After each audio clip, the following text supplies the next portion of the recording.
Jonnie Parsons, thank you for coming on the show. Yes, I sir. appreciate it. Yeah. You've dealt with a lot in your past: homelessness, addiction, jail. But let's bring it back a little bit before that. How was Jonnie growing up? What kind of life did he live? Jonnie growing up was, first of all, I want to thank you for having me. Anytime, my dad always told me, he said, anytime, never turn down an opportunity to grow. So anytime somebody asks me to do something, I try to do it willingly. And, Likewise, I appreciate you coming on. But I was just a normal kid, man. I guess my family, my parents were older. I had an older brother, older sister that were 15 and 14 years before me. So they called me the whoops, here's Jonnie, So my dad always joked around with that. And then I have a younger brother who's 5 years younger than me, and he's got Down syndrome, Ben. So for at least 5 years, like, I kind of was the only child. My older brother, older sister were out of the house. My parents were doing a little better financially whenever I was born. So I kind of just had a good life. I played sports. I started playing sports at a young age. And they catered to my every need for the most part. I mean, I didn't have a horrible childhood at all. They weren't rich by any stretch of the imagination, but middle class. We did pretty good for ourselves. My mom worked for the post office. My dad hurt his back the year that I was born, so he was home with me. So that was a good dynamic to have. Was he getting disability? He wasn't. No, he didn't end up getting disability until later on. He was on a workman's comp claim from when he hurt his back for like 20-something years. I think right before he passed away, they just closed the claim because he was getting like medical care through the claim for years. So he, growing up, took care of me, showed me the ropes, and he's a Vietnam vet Marine. So wow, that was kind of, he wasn't the drill sergeant type dad, but he smoked pot for 45 years after Vietnam. So he was like pretty laid back. So, I mean, I think I lived a pretty normal childhood. Like I said, growing up playing sports. Once my little brother was born, I just kind of did whatever I wanted because they focused on him more. He had Down syndrome. He was special needs. Did whatever I wanted, and I think I craved attention, from that point. So I either got positive attention from. I was always really good at any sports that I played. For whatever reason, I was like I focused on it. I was fairly decent. I mean, I don't want to toot my own horn or whatever, but I was always on winning teams. We always went like to the championships, and I think that was kind of how I attained attention, positively, and then obviously negative attention from acting out in school. They dubbed me ADHD or ADD, and I don't believe in that today, but I think Adderall will work for anybody. If you give them some sort of, synthetic methamphetamine, I think they're all going to focus. Yeah. So to me, I think it's a level of genius that they just don't know what to call it. Doctors don't know what to call it. And there's a reason why they call it practicing medicine, right? So, they're just checking Google just like most of us nowadays anyway. Yeah. But I reacted in negative ways to get attention in that way, acting out in school. I wasn't like a horrible kid, but I knew how to manipulate to get what I wanted for the most part. Like I said, just normal. Went through high school, played sports. Baseball was my main sport. I bowled a little bit when I was younger. My mom was really into bowling, and got into football in high school and wrestling, and I always played like street basketball, never played organized basketball, but had my tooth put through my lip a couple times. Oh, yeah. We never called fouls. It was, and growing up in South Florida, man, I like to say, even the school that I went to, I mean, was very diverse. We'll just say that. So I grew up in a culturally diverse area. I think that built a lot of character in me. There's a lot of soul in me, and I have a certain type of swag about me because of where I grew up and the people that I grew up around. So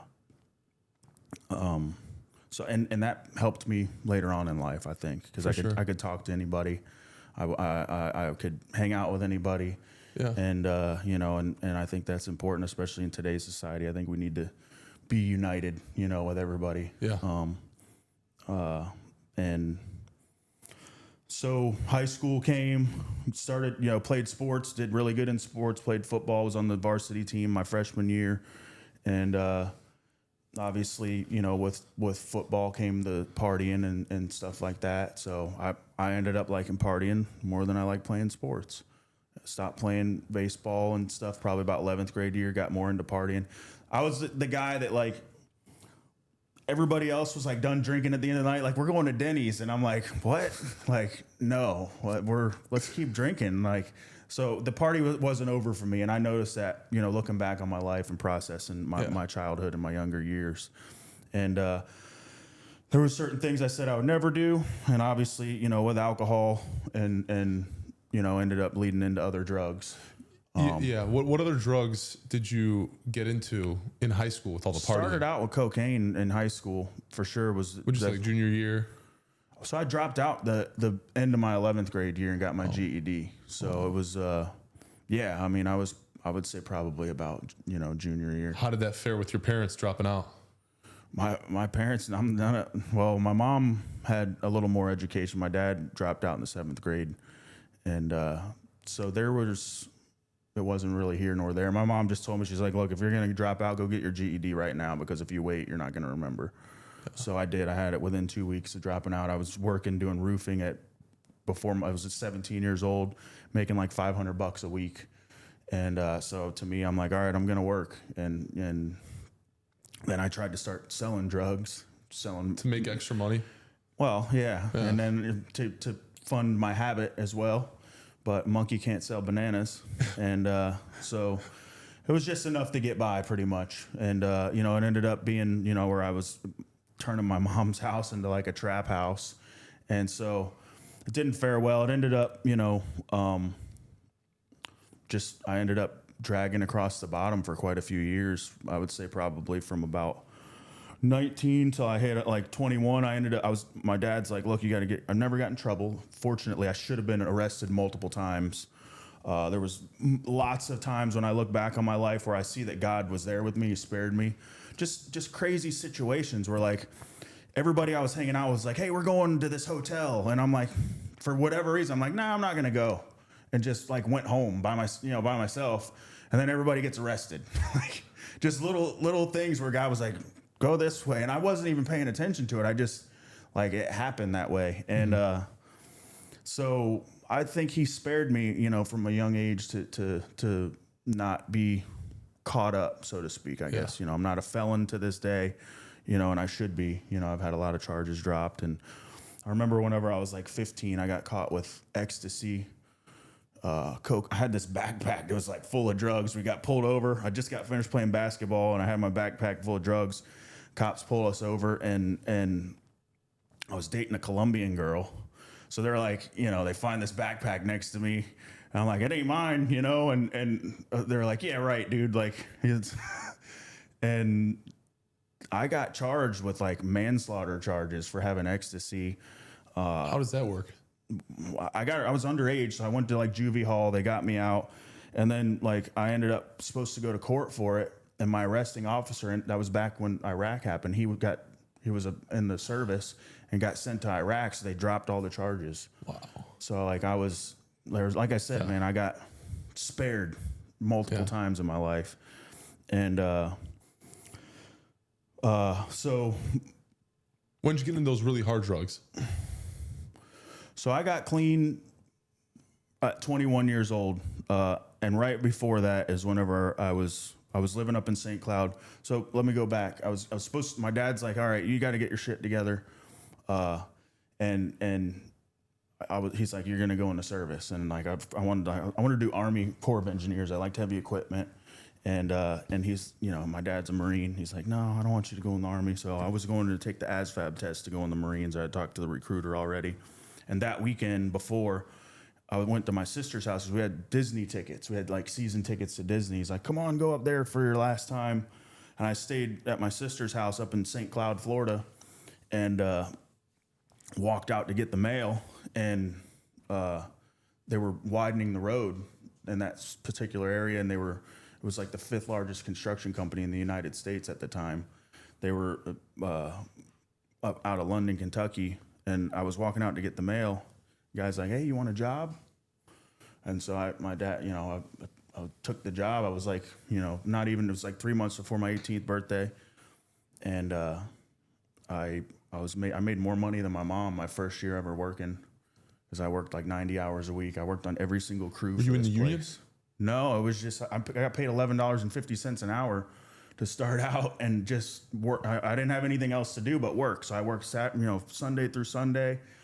Worked on, on the weekends, they had me working on heavy equipment, changing rollers on excavators, changing out transmissions on big D6 dozers. And during the week, I worked on different crews and learned site work, basically.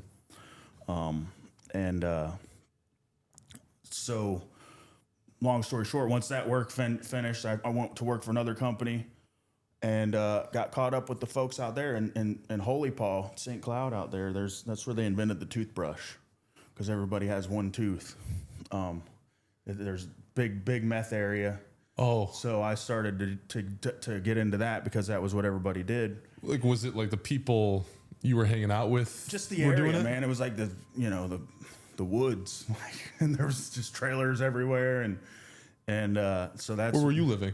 Did you like rent? I lived with my sister. I slept on her couch, okay. And I ended up getting my own place right on Alligator Lake, and I was living on the 2nd floor of these real Christian folks' garage. And I remember I come home every day with like an 18-pack of beer, just get annihilated. By yourself? By myself. So I mean, I had a girlfriend and stuff for a period of time, but it was just, for me, like I said, like some people stop partying and like I just wanted to keep going. So obviously I like cocaine, I like meth, and ended up going in that direction. And I ended up losing my job I ran a skid steer into a pond and ended up blowing the motor on it. So they laid me off, and I was getting unemployment. I had a big check from unemployment, and so I was blowing it all on drugs, and finally got to the very end of that little run.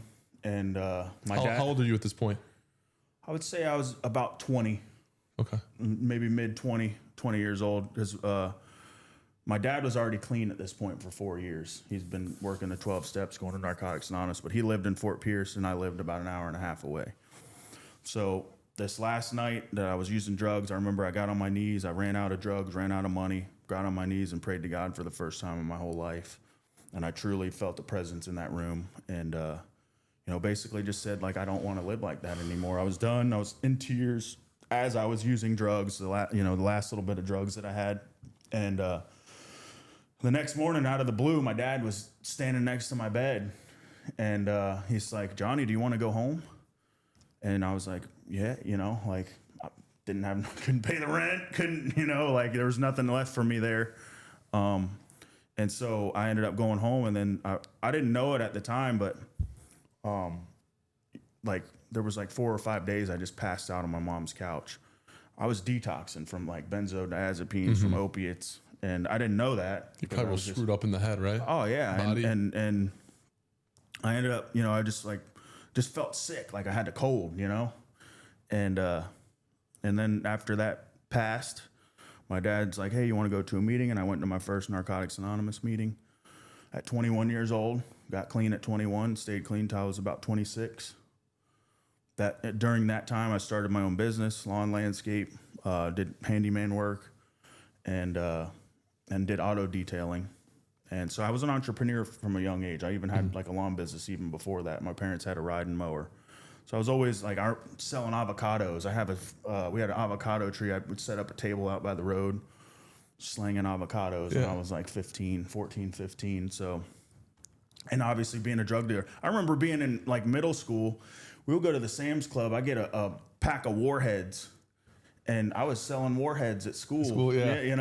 You get a whole pack for like $5, and then you sell each one for, So I always had an entrepreneurial mindset, and I tell people even today, I'm like, man, if you take half of your mindset of like what you did on the streets, if you were, in that environment, doing illegal stuff, and you put it towards good, unstoppable. You know what my dad always says, because we love watching these mob movies, like the mob guys.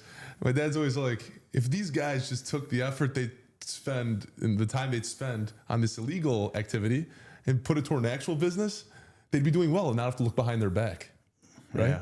Yeah.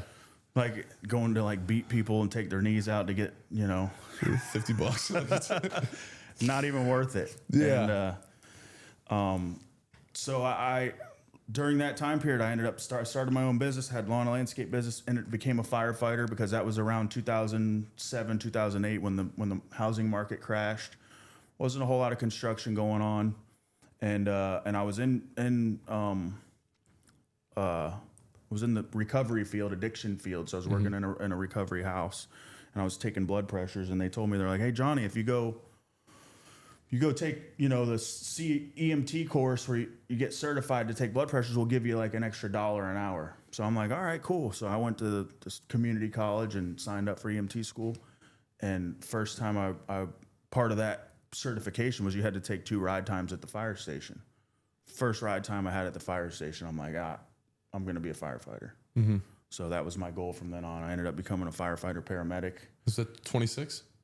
I was about 25 years old when I first started working for the fire department, and did that for about 5 years ish, because 30, I ended up getting hooked on drugs again, doing more opiates. So you were good until then. 28 years old is where I ended up using again. What was the scenario where you ended up using it again? Just I had left where I was at in Fort Pierce. I went to the west coast of Florida in Pinellas County. And I just got disconnected from the group of guys like that helped me, like I had a good camaraderie, brotherhood deal going on. And I think that's important. And that's what has made me so successful and keeps me where I'm, kind of grounded today is, and I just walked into the store one day and looked over at the beer. I was like, all right, And so you were clean from everything, alcohol, 100%, drugs. no weed, no nothing, man. Weed. And I, once I started drinking, then I was, most, hanging out with the firefighters, they're all drinking whiskey, and that's how they dealt with their problems. Yeah. And so wasn't long before I was looking for cocaine. When I was getting drunk, Spiral downhill. And that's been my story every time, is that I can't. Probably could, like I could drink today, I'd be good. Drink next week, I'd be good. But just the progression for me would turn into. It's easier for me just not to do it. Yeah. Like I'm okay in my life. Like I hang out. Yeah. Like I'm okay with it. Yeah. So I drug across the bottom really bad from I got arrested the first time at 30, as a result of my drug use, lost custody of my son. And really just didn't even know who I was anymore. Like I remember I was sitting in jail and I'm like, man, I dug my hole so deep. Like the only thing for me was just to keep on digging. So I remember like I got out, they put me on probation, and I'm like, I'm sleeping on my mom's couch. I didn't even have a room. And, I was working, and I'd do good for a little while and like get my paycheck and just, start go use again. And it was like this shame and guilt inside of me, because like I would go to the 12-step meetings, and like once a week I'd pick up another white chip or a white key tag or whatever. And it was like, I felt like I had to walk up there with my tail between my legs. And so for me, like 12-step is a spitting image of a church congregation. It's the same thing, right? Most of them are in churches. You pray at the beginning and you pray at the end. They pass the basket, it's like, taking a, they're drinking coffee. It's fellowshipping with like-minded people. So eventually I just realized that like to go straight to the source. And, I ended up finding God the last time I went to jail. I was 33 and, found God in jail. And last thing I tried, first thing that worked. And people like even today, cause I talk about God a lot, like, I meet them in person. They're like, "Oh, you're real religious," and like sometimes I cuss, sometimes and I'm like, "No, I'm not religious. I'm spiritual." There's a difference. Religion was, created to divide, essentially. And doesn't matter what religion you look at or hear about. I mean, there's all one common goal, right?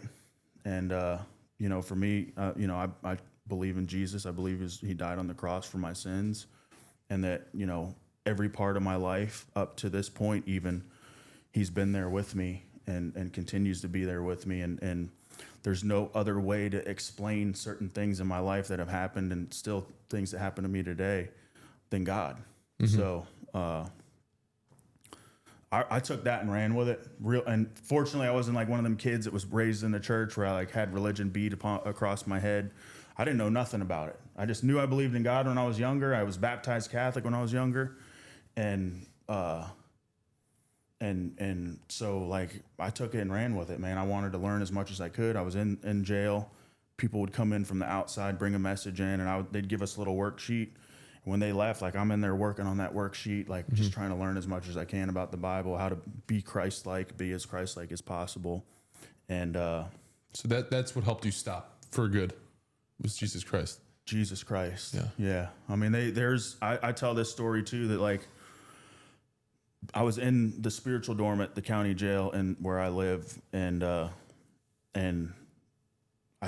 that part of my life, I was the freest I've ever felt in my life. You know, I didn't have anything to worry about, but, you know, I could praise and worship all day long. I could be in my studies all day long. And, you know, I had 3 meals coming to me. I didn't have to pay rent, didn't have to worry about anything. My wife, she wasn't my wife at the time, but everything was taken care of. You know, I didn't have to worry about anything. Yeah. And I truly believe that part of my life was for a reason. Yeah. You know, so I got out of there, man, and I just, nobody wanted anything to do with me. You know, I had even my wife, girlfriend at the time, you know, I was ripping and running with her, and like she had thrown my stuff out so many times to the road because I would leave like Friday and not come home. I would be smoking crack all weekend and blow my whole paycheck. And she was the first woman in my life that I couldn't manipulate. Couldn't weasel my way back in. I did a few times in the beginning, but she was not putting up with my stuff. Good Brazilian girl, good Christian girl, and she just would not. She's like, no, you either want that or you want me. And you know, it took me a week or so. She kicked me out. I went to live in like a halfway house, and I was like, man, I really got to stop if I want this girl. I really got to get my shit together. And so I did what I had to do. We still stayed in communication, and within a few weeks, she's like, look, if you want to move back in with me, she loved me. We were together, you know, for about a year, and I loved her. But obviously the American kind of culture is like, we don't have to be married to live together. It's just a piece of paper. But as you know, becoming a new Christian, I remember going to the pastor at the church, because she's like, hey, if you want to live with me, you want to move back in with me, you need to marry me. And I'm like, all right. Very fair. Yeah. And so I went to the pastor, and at this point, I was making like $16 an hour running a bulldozer. She's making $500 a week. This is cleaning after houses. your last time in jail. Yep. Are you clean at this point? Clean at this point. Okay. 100%. I did what I had to do to get God. Yeah. Yes, sir. And the pastor of our church, even during my time that I was messed up, these people were praying for me. It's a Brazilian church. They paid for my lawyer to help me get out, like, because otherwise I'd have been stuck in there with a violation of probation for months with a public defender. So I was kind of grateful to these people, and I trusted the pastor. And that church is a big part of my foundation of being a Christian. You know, between Bible studies and them giving me opportunities to serve, and you know, they were amazing. But I remember when she told me that, I went to the pastor and I'm like, you know, she wants me to marry her. And he's like, well, do you love her? And I said, yeah, you know, and he's like, well, marry her, you know? Yeah. And I didn't think about it, you know, but it's ingrained in us as like normal people, I guess, like just to think of life that way. It's like, oh, I don't have to get married. It's just a piece of paper. And it's like, it's not, it's a covenant. It's you know, I wear this ring as like a signal, you know, it's a showing that, you know, I have a covenant with my wife, that I've said things about her, and I truly believe that to this day. Like, there's been times in our relationship, I've been married 6 years now. Yeah, 6 years was and she's there's been times in our relationship where like we felt like we were going to split up or whatever. And I'm like, no, I'm not going to tolerate that. Like we said what we said when we put the rings on each other's fingers. That means what it means, sickness and health. Better or worse. Yep. Yeah. And so we're going to get through this. And I refuse to like even utter those words of like, divorce in our house. Like those words ain't going to be said here. Like if just because we get in a fight, we're going to fight again. This ain't going to be the last time we're going to fight. Yeah. It's usually over stupid stuff like not taking the garbage out or not picking my shoes up or whatever. And then, either way. But so I went to the pastor and we didn't have any money. I'm like, I can't even afford, the $85 to go to the courthouse and get a marriage certificate. So they paid for it. Me and my wife, and this is just to kind of give you a vision of like where we were at in our life. Living in an efficiency apartment, it was $500 a month. We could barely afford that. And so he paid for the certification. We went to Walmart, bought the little fake, $11 rings, and went and got married. Wow. And everything about our relationship from that point on, I tell people like, you have no idea what blessings will come to you when you get married.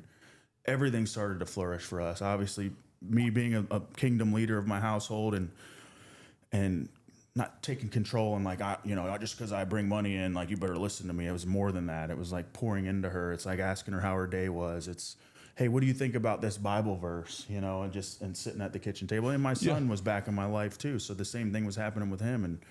The king of an empire is there to serve the people. 100%. Not to be I'm the best. It's to serve. Well, as everybody. Men, we're taught from a young age to be tough. We're taught to that it's not okay to be sensitive. And I'm not saying you can still be tough and sensitive. There's a balance to it, right? And I think finding that over the years and being able to be a leader to where I'm not, making it about ego. There's an acronym I use. Ego is easing God out. So I try to take a look at myself regularly and say, in this situation, am I working off of my pride? Is this my will or is this God's will? Mm-hmm. And it has to start with my family. Like God comes for me first. My wife comes second. Actually, I come second because if I'm not me, how can I be there for anybody else? And that's not a selfish way. Like, that's like taking care of myself, my emotions, my physical body, everything about myself. And then my wife and my friends at Bible study, I tell them that. They're like, Johnny, you missed Bible study. I said, well, it was my daughter's birthday. Sorry, I love you guys, but I'm going to do that. Yeah. And finding that balance over the years, has been kind of a struggle, because at times you think you're doing what you're supposed to do. You're serving in this part of the church or in this ministry, you're doing this for the community. But at those 3-4 nights a week that you're out doing that, my most important ministry is sitting at the house, Yeah, I was going to ask you, how important is family? Because from The Godfather, Don Corleone, a man who never spends time with his family can never be a real man. I think that if you are able to do that and prioritize your life in that way, business will, and your finances and all that will flourish as well. And that's just from my experience. Yeah. It was like, being a leader at home helped me to be a better leader at work. Yeah. Helped me to be, be a better steward of my finances. For sure. So yeah, I mean, up to this point right now, like she's got a cleaning business. She's got 2 crews. We're kind of downsizing right now because of the immigration kind of crisis going on here in South Florida. Mm-hmm. But she's killing it. Like, she's doing well with that. And I started working for a company as an estimator. Came in as an estimator, doing site work, doing what I love, and it kind of flourished into, we got a bunch of work and turned into now being, 50-50 partner in the company. Mm-hmm. And which in turn led to, me having more time. So now, I'm at a point in my life where the other part was taking care of my body. 3 years ago, I was almost 300 pounds. I was 289 pounds. Yeah. and I went to the doctor. First, it started with snoring. The wife, I wake up in the morning, she's sleeping on the couch, and I'm like, what happened last night? She's like, I can't sleep in there with you. And I gotten so overweight that, that's a telltale sign that something's going on with your body. And it showed, like, it was like I was breathing hard and everything I was doing, like I couldn't tie my shoes, like knees were hurting, stuff like that. And so I went to the doctor, and they told me I had sleep apnea, I had high cholesterol, high blood pressure, and they made me go do the CPAP thing. And I couldn't, I was having periods of apnea while I was sleeping. And I went back to the doctor, and she's like, yeah, you need to get this CPAP machine, and you need to be on this medication and this medication. And I'm like, I'll just get healthy. I'm good. Yeah. I left there, started eating right, took care of myself, became a certified nutritionist, certified bodybuilder specialist, certified personal trainer. Not for work, but just for, I did it on the weekends and nights. Education. To learn. Yeah. People started talking about macros. Like, that's the way I am, man. Like, if I want to know about something, I go all in. And so just took care of myself. Right now, I'm probably the leanest I've ever been. I'm like 210. I can see my abs. I've never seen my abs in my whole life. And obviously, people saw me whenever I was, smoking crack and shooting heroin, and they see me today, driving a Porsche and being a homeowner and all these things. And they're like, when that stuff happens, people ask you, how do you do it? How did you do it? What'd you do? Yeah. So that's where I kind of just defaulted into the coaching thing. Yeah. And, cause like, obviously I've become a better leader over time and focus on trying to be better on a daily basis. So I've had a few clients that have helped. And obviously for me, like time is very precious. So I had to, somebody told me, like, you got to charge people, like you can't help everybody for free, and there's the saying too, that if you pay, you're going to pay attention. Yes. So, that's kind of where I leave it, man. If people really come to me and they're serious and like, we'll sit down, we'll talk, and I'll kind of give them like, where we can kind of work together on a financial basis for it to be worth it for me to take time out of my life on a weekly basis to help them. And then we'll do it. Hey guys, just to pause for 1 second. If you can like, subscribe, share, it would mean the world to me. I thank every one of you for listening to the podcast. You guys are the reason it's growing. Let's get back in the video. Now to just put a button on the whole addiction thing. What's one piece of advice you'd give to anyone struggling with addiction today?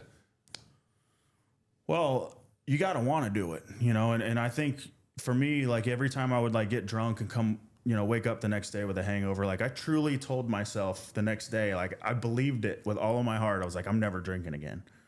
But 4 o'clock would roll around and I'd start feeling a little better, I'd get hydrated and be like, yeah, beer sounds good right about now. And just would give in to that temptation. At that time, I didn't know it was temptation, but I would say that if you truly, truly want it, you have to change your habits. Yeah. And because I get people that talk to me a lot and they're like, hey, my son has a problem with drugs. Can you talk to him? I said, yeah, I'll talk to him, but he's got to want to change. So. You got the 5 Daily Disciplines of Personal Development book. Yes. That you have. What is your favorite out of the 5? Faith. Yeah. Faith is what changed my life. True faith for me on a daily basis is walking through life. When I walk out my door, I know I'm on the winning team. I know that no matter what happens, I'm okay with it. Whether I like the outcome or not, whether I want the outcome or not, that I have to be okay with it.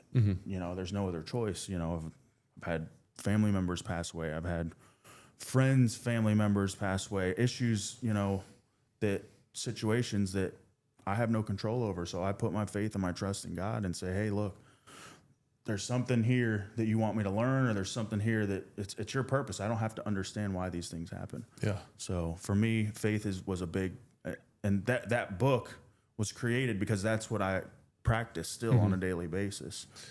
And what's the hardest one to stick to for people to stick to? Would you say? I would say fitness, For me, not anymore, but fitness was hard for years. Like I would start, working out and I would see a little bit of results and then slack off. Feel like I'm good. Yeah. Or Monday through Friday, I'm eating like the best nutritional coach you could be. Macros are on point. I'm tracking everything. Friday comes along, we're going to the steakhouse and I'm eating, mashed potatoes, and that I can still eat that stuff, but it's indulging in it. And, like it's different. I'm still a fat boy at heart. Like I love chocolate cake. I love cheesecake. I love all that stuff, but it's like, do I need to have 3 pieces of it? Yeah. Maybe one's fine. Yeah. One's okay. Yeah. And then where are my goals at? What do I want? If I'm truly focusing on something, I got to be able to say no to it. Yeah. Yeah, for sure. What are the, just so we can go through the rest, what are the other 3? So you got faith, family, fitness, focus, and finances. Very important. Yeah. And we could talk a little bit about that too. You said you got into the land development business. I did. Yeah. So if you want to explain to everybody what you do. So yeah, I've always, like from when I was a young age, I've always loved heavy equipment. I got the opportunity to work on heavy equipment from a young age. What kid growing up doesn't want the little plastic bulldozer or loader to go play in the dirt with? Like coolest job on the planet. Diesel trucks, dump trucks. So obviously I got into it at a young age and had a passion for it. And kind of got back into it when I got older, and it was my first job out of jail. I ran a bulldozer for a guy. Probably the least amount of money I made since I was real young, but just humble as could be. Happy to be running that bulldozer, and I just slowly moved up. I continuously wanted to move up, and got into management, and to where now, like, I think that makes a better in any industry. If you're able to work in the industry, to be able to work your way up into the estimating, into the money side, into, the going and building relationships and sales, so to speak, it makes you better if you actually had the shovel in your hand. Yeah, for sure. So I think that may be why I have such a passion for it, is because I love it. They say if you love what you do, you'll never work a day in your life. Yeah. For sure. And I talked to Gene in the previous podcast. He said he had to know everything about production and cameras before he was able to get... I'm in the same boat as him right now. I'm going through it. I'm like, every night I'm learning. What do I get? What is this? Asking people questions. Because like, as many people as going to answer your question about something you want to know about, ask them. What's the worst they're going to say? No. Yeah. So you guys get hired out by general contractors? General contractors, developers. I joke with my partner, my business partner has a roofing. We have a roofing division as well, and he does a lot of residential re-roofs. I'm like, man, I love that I don't have to deal with homeowners. Yeah, and it's not, it's part of the business, right? Even my wife's in the service industry with homeowners and stuff, and it's getting harder and harder. Folks are just really nitpicky. They want a lot of stuff, for free, or like, oh, you messed up my rug, or, and it's better to deal with, especially with the employees. It's better B2B than B2C. Unless you're in there doing the work and treating it like it's your house. Like that's what my wife, if you have to, the workforce is not that great anymore. And folks are just not, they don't corners. Have yeah. Like I remember working, when I was working, my dad always taught me, is like, walk with a purpose. And I always treated everything like it was mine. If I was cutting your grass, I treated it like it was my yard. I was like, would I pay for this if somebody, if I hired somebody to do this work for me? And even companies I worked for in the past, I treated it like it was my company. Mm-hmm. And they're like, I tell people that's the entrepreneurial mindset. It is a mindset. It doesn't mean you own a business. It means you think like an entrepreneur. Care. Yeah. And there's, no matter what it is, you walk by a piece of trash, pick it up. It's just little things like that are ingrained in me from my mom worked for the post office. Get up, no matter what, rain, sleet, or snow, she got up and went to work, even though there's no snow in Florida. But rain, sleet, or hurricane, she was up. No matter what, I would have to, even if I was sick, I would go to work on time every day. My dad always said, if you show up on time, you're late. So there was all these things were ingrained into me that I just rolled with through life, you know. Subconsciously, it was like there. Yeah. But so how long have you been partners in the business for? we're working on 3 years now. June or I think it was July was 3 years. And we're every year's gotten better. Last year was a little sucky with the election, but you know, we did. I swear it was like November 5th. The phone started ringing, and you know, it's been kind of doing the same thing ever since. How is your sales team in your business? There's not really a sales team. How do you get new customers? Business development, networking, and you're looking at them. You know, there's not nobody wants to go do all that stuff after you work a full day worth of work, go out and network, go out and talk to people. And then the relationships that you do build, you just continue to grow them. You know, it's like you get to the point where the folks that you deal with, that you like dealing with, they like dealing with you. And same thing I tell people that, you know, kind of follow me on Instagram is that, like, no matter what I do in life, I want people to follow me. If I go sell cars, they're going to be like, I'm going to go buy a car from Jonnie just because of the relationship or the trust that they have in me that I've built over time. And it's like, it doesn't matter what you do. If you have that, you know, connection with people, they're going to follow you wherever you go. Yeah. Sure. So I just try to talk to everybody, man. I don't, you know, there's no big I's or little U's in life. All, you know, even in where our culture of our workforce is like, we try to have that family atmosphere. Everybody that works here is a piece of the puzzle to make this thing work. There's everybody from the shovel to the administration staff to, you know, the mechanic. Everybody is needed for us to work. You treat the lowest guy like he's the most important, and he'll care about his job. And I'm training the guy next to me to take my spot. You shouldn't be scared that somebody's going to learn as much as you know. You should be grateful. I want you to learn as much as I know, because then I won't have to do as much. Yeah. So, and you know, that's the goal, right? In any business is to scale it to the point where that you don't have to be as involved. And it's just slowly been, like I said, it's all God. I tell people, they ask me like how we've grown. Like, I wanted to hit 40 million this year. There's still a chance. We still got some days left in the year. And you know, first year was 15 million. Second year, like I said, you know, wasn't as great, but we're slowly, continuously growing. You know what I mean? And most people would say that we're already, you know, doing pretty darn good if you're at 40 million in your third year. Yeah, for sure. So God has had His hand in every single part of it. Every time we think like, oh, what are we gonna do with the guys? Like, we're running out of work. Phone rings.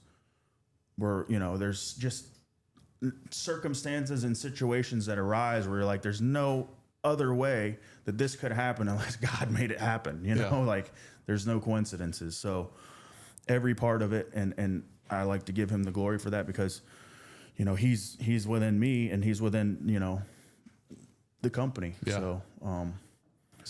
So basically you bid out work to general contractors. So it's basically having good relationships with the contractors in the area. Building relationships with people, And then they'll come to you whenever they need.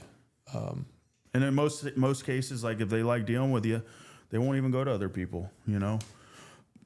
I try to sell us as not being the lowest bidder on most jobs, just because that's not what we're selling. We're selling a quality product. We're selling management and organization that you're not going to get anywhere else. We're selling communication that's hard to come by these days. And we're selling top of the state of the art equipment, top of the line equipment, and the technology that we have that we put in our equipment saves us time. So you know, who wouldn't want their job, if they're wanting to open up their restaurant? Who wouldn't want it done sooner? Yeah. How important are hitting deadlines and also hitting the estimated cost you gave them? Because you have to give them an estimate, right? 100%. So we have very good estimators. We spend a lot of money on software to be able to bid work, to be able to quantify material, so that we're not hitting them with change orders in the middle of the project. Sometimes they're inevitable, but I don't nickel and dime the people. Like, if it's something little, we try to just help them out, and that goes a long way with folks. And we try to, like, you know, just make sure that we're as precise as possible. I try to review things, before we send them out to make sure that we're not missing anything. And like I said, it goes a long way with these folks when you're able to deliver a quality product on time and on budget. And as far as hitting deadlines go, there is an urgency to certain deadlines. We have to give them a schedule in the very beginning. Meeting that schedule is important for us. Doesn't always go as planned. Most of the time, it's not our fault. If it's up to us, we're going to be ahead of schedule. Yeah. But there's engineering busts. There's municipality issues. Like some of our jobs sit for months, and I hear people like, "How come you're still working on that Burger King?" And like, "Oh, well, because the engineer had to redesign the whole storm system." And like people don't realize, like, how come? So that's one of the things I want to start to get into is educating folks about construction and why we do certain things and putting it on social media so that folks can see it. How important is gratitude to you? Super important. Never can go wrong being grateful. If there's anything that you can do in life, if you wake up and you're having a bad day, look at what you're grateful for. Look at what you have versus what you the positive things. Yeah. But that's one of my go-to. It was the gratitude box whenever I was early in my recovery, and it's like muscle memory for me now. Like it's not even. I don't even have to stop and think about it. It's just like, man, I see the sun coming up. I'm like, look at God. I see all the stuff we have. Me and my wife this morning, she was making me eggs, and I'm like, look at our house. Like, we have a beautiful house. Yeah.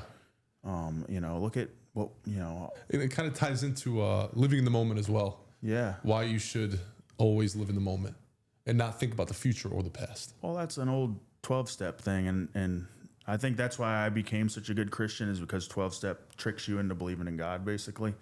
And so, one day at a time, 1 hour at a time, 1 minute at a time, because yesterday's gone, tomorrow's never promised. So, muscle memory, once again, living in the moment for me is something that just comes naturally, I think, from just practicing it. For they say it ain't spiritual if it ain't practical. Yeah, definitely. So, everybody's got a favorite Bible verse. So what is yours? Death and life is in the power of the tongue. Those who love it will eat of its fruits. Proverbs 18:21. So tongue is very powerful. What you can't take back what you say sometimes. One of the hardest things for men is relationships, whether it's with your loved ones, with your family. Most of the time, the people that we love are the ones that we're hurting the most, and it's usually with our tongue. It's usually what we say. And I learned in past relationships that we knew how to push buttons. Yeah, like you get to a point where you're like in a fight, no matter what hurts somebody, 100%, and you're like, oh, I'm gonna do this because of this, and it's like I just stopped being that way, and it's definitely carried over to have an amazing relationship that I have now with my wife and people that I deal with on a daily basis, to just keep my mouth shut, man. It comes down to like, even like on social media, you got people talking about politics, and I'm ready to just write this long thing to tell them, like, who are you to talk about the city I grew up in and what we're gonna put here, and I got this big paragraph, and I'm like, I'm not even gonna go there. It's not even worth my breath or thumbs moving. You know what I mean? Yeah. So it's just, one of those things that I practice over the years. Is just, just some things are better left unsaid, man. Because we were talking about a little earlier that we're all going to be dead one day. So that doesn't mean to not care, but why get mad at that small thing? Like going back to gratitude. Why get mad at, like you said, the garbage not being taken out? Why freak out about it? Just be nice about it, I guess. And yeah, I mean, I was that guy. I was that guy that would get upset. We were talking about it today, managing crews and stuff early on in my career, even early on since I've been with Alliance, like I'd go to them and be like, why the hell are you doing that? And you get way more from honey than you do vinegar. And it's like, I can say the same that exact thing with love or in a tactful way than, and I think it goes back to patience too, right? Having a little bit of patience to be able to say, hey, maybe I shouldn't say that. Maybe I shouldn't do this. But you know, I was the guy that was like trying to teach somebody something. I'd take the 5 minutes to explain it to them, and they weren't doing it like I would do it. So I, give me that shovel, you know, let me show you, how, you know, but I was kind of, you know, I was raised that way in construction. So like, but I think the times have changed. People, I've seen it. I've been experienced it changing the way that I lead. Yeah. What's important about, going back to the business part of things, what's an important characteristic or trait you look for when you hire someone on your crew? I think just, that's a good one. It's difficult to find good people nowadays, and a car, reliable transportation has to be like the first question. Yeah. And background experience is important in what we do. And sometimes it doesn't even have to be in the exact, you know, trade, but just in construction in general, just to know how a day goes by. And do you do background checks at all?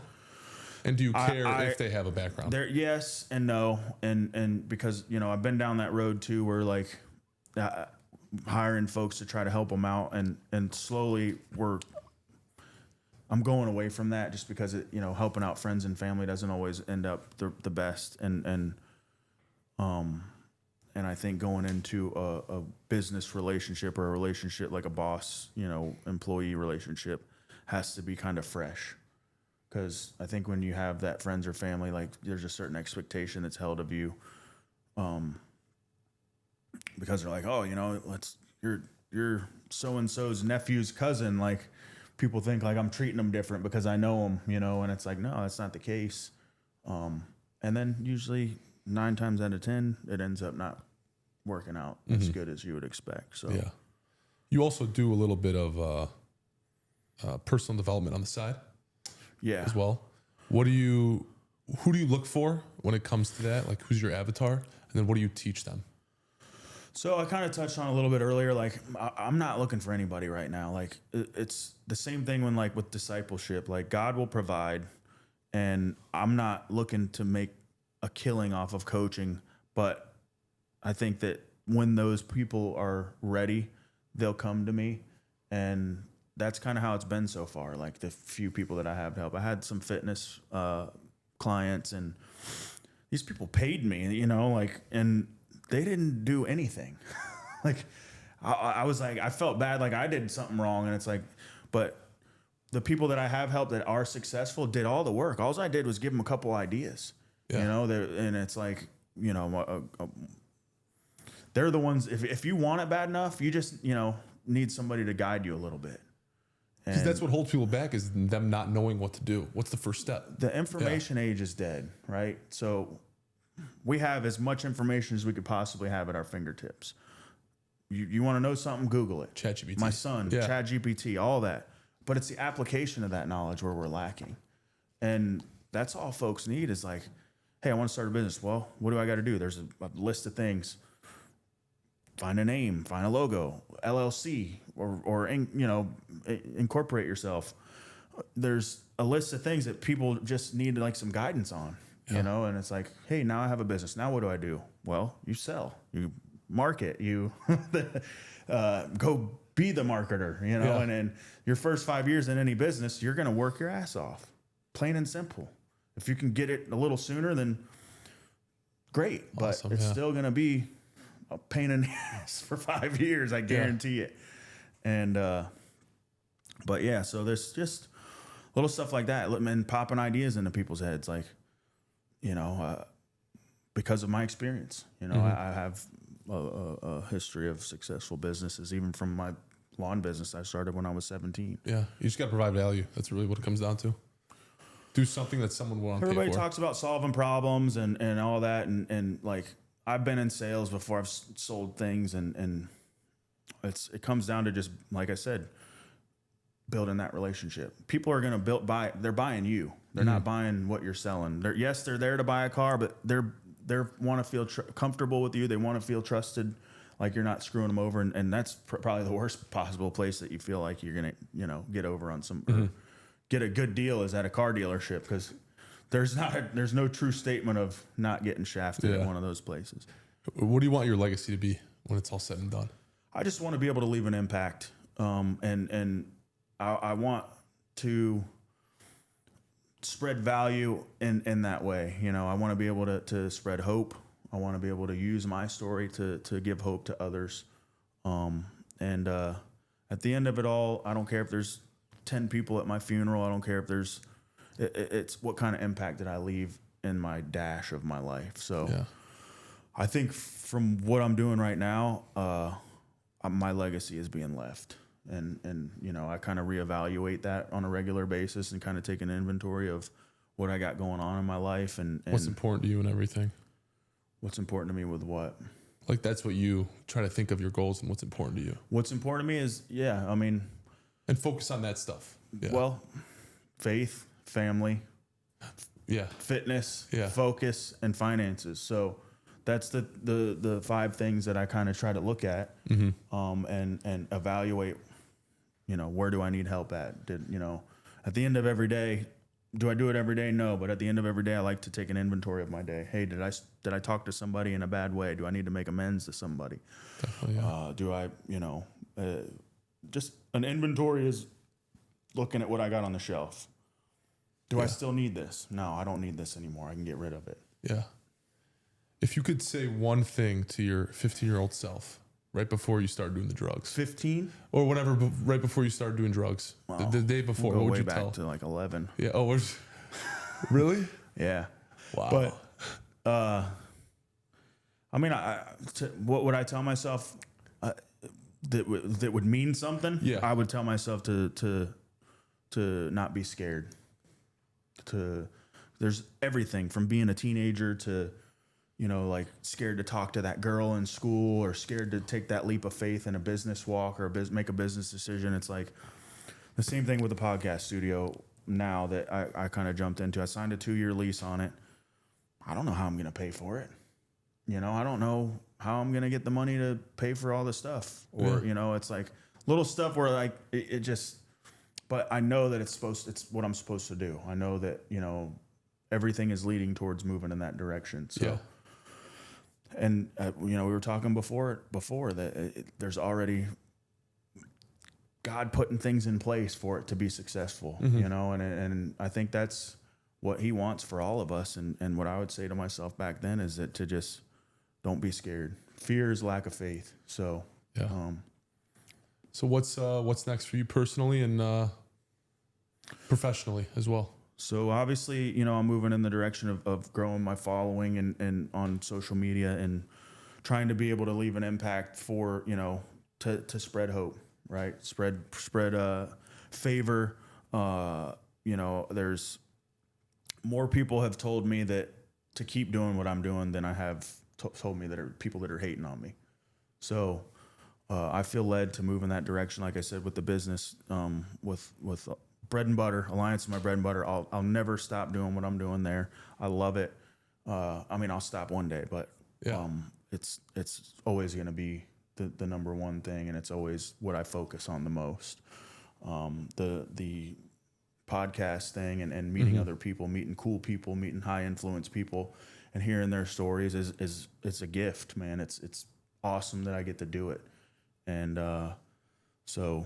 Just moving in that direction, the coaching, that's great. If I make money doing this, that's great. But ultimately, if I'm able to just reinvest and keep going, then that's all I really care about. Impact. Well, Jonnie, I appreciate you coming on. Where can people find you on socials? Jonnie Parsons, Instagram, TikTok, YouTube's. We're hitting 2,000 subscribers. Just I think this week, and we may be hitting it. We didn't already. Spotify for the podcast. I got Discipline and Legacy is the name of the podcast. Check it out. We've got 7 episodes out live on Spotify, YouTube. What's the other one? Rumble. We're kind of moving in that direction. I got a little team put together for editing and posting and stuff like that. So nice. Awesome. Well, I appreciate it. Thank you. And then, the book. Check out the book. Yeah, check out the book. The daily devotional is definitely, we're trying to get that into print. My goal with the daily devotional was whenever I was locked up was that's where I started reading a daily devotional. That's where I started creating good habits, right? Was just starting my day with a positive word, positive message. So my goal with that was to get it into the jails and the prisons across the nation, and we're moving in that direction already. I got some wheels spinning in the local area to just give them the PDF and let them just put it on all the tablets and stuff. But everything is electronic right now, and I'm working on printing everything. So I got a publisher and somebody helping me with print, learning a bunch of stuff. I've never thought that I'd ever want to do this. But, and then, I'll definitely be doing another book here within the next year. Awesome. So, sneak peek, what's it going to be called? So I wanted to do kind of like, I wanted to do somebody told me that I should do a documentary of my life. And so I kind of wanted that to go hand in hand with the book. So like write a book first, then possibly a film later. Well, or vice versa. Oh, okay. Yeah, that'd be pretty cool. So, but they would go hand in hand. So I haven't quite figured out exactly how that's going to work yet, but I know I'm moving in that direction. I've already started talking to some production folks, and now I have a studio with equipment. So, but the cool thing is I live in the area where I grew up. So like, there's just little ideas like, oh, we can go to the park, where you used to hang out at. We can go to your house and sit in front of it, and so it's, and who knows, Netflix may pick it up. Yeah. Yeah. Awesome, man. Well, thank you. Yeah, I appreciate it. Thank you again for the opportunity.